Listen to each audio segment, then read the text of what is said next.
I'll be honest, I'm massively nervous about this speech. The only thought that has kept me going through this past week of sleepless nights is that no matter how badly this speech goes, the good thing is I won't be the one that ends up married to Neil.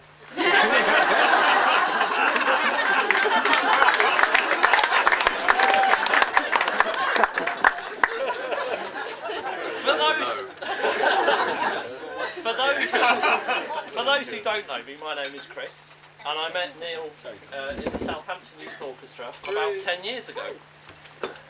When I knew I had to make this speech, I spent a long time thinking about all the things that I like about Neil.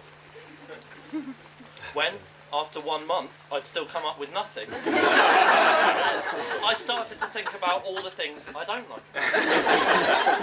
This was easier.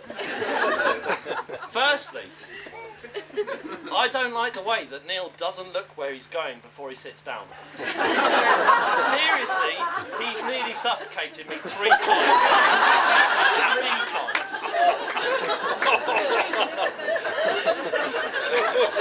Secondly, I don't like the fact that there's no point telling viola jokes around Neil.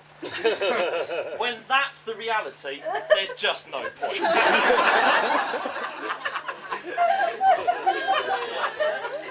Finally, I don't like the fact that Neil always received a lot more male attention than me on the countless occasions we dressed up as members of the village people.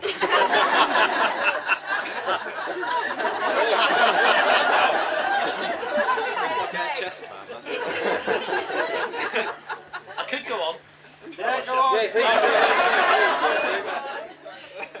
I know the best man speech is supposed to be the most uncomfortable 5 minutes of a groom's life, but it wouldn't be fair. Besides, I think that we achieved a suitable level of embarrassment quite nicely a couple of weeks ago at the stag do. I can safely say that none of us will be able to look at Neil in quite the same way again. Having said that, Neil found the baby lotion quite soothing then.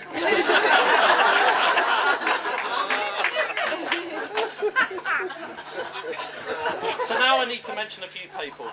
Firstly, Lucy, my girlfriend, for all her support today. Thank you very much.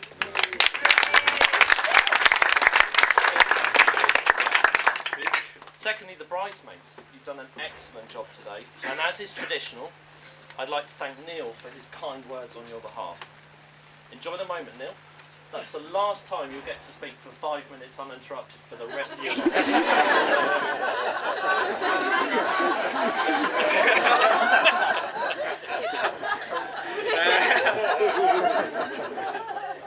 I'd also like to say a personal big thank you to Neil and Kat's parents for making today possible. In my chats with both of them on the run-up today, the efforts that you've all made have been massively appreciated. Having said that, Gwen, the circus did ring when you returned here.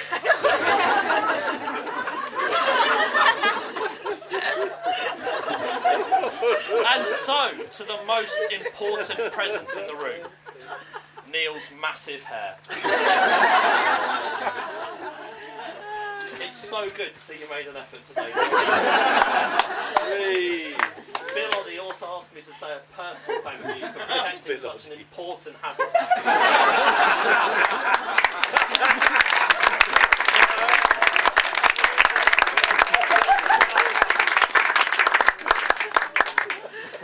Now to Catherine, Kat or Kath, depending on how you know her.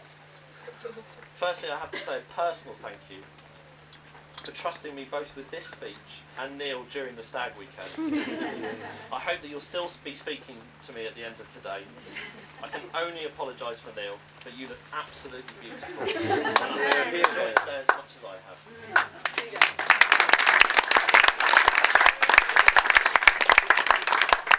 So now it's the time you've all been waiting for. This is where I get to dish the dirt on Neil. Unfortunately, I can't. Aww. Not because there aren't enough compromising stories about him. There are. Or because I'm a little bit scared of Kath. I am. The problem is, you probably know them all already. When you're that big, there's not much you can get away without people seeing. To be honest though, I was lying when I said I couldn't think of anything I liked about Neil. Thinking back over the time I've known Neil, about the time in China when he took enough anti-diarrhea medicine to kill an elephant. Or the time when he and Kath came to a party dressed as each other. Or the time he stood proudly in front of his family at his birthday party when we told the really compromising stories. The word that always sprang to mind was true. Truly massive, truly hairy, truly funny, truly caring. A true friend. And someone who's found a true soulmate in Kath. Before I make myself sick, ladies and gentlemen, if you could all stand and raise your glasses. I'd like to propose a toast. Here is to my friend. Today I've had the honour of standing beside him on the most important day of his life, as he has so often stood by me in the past.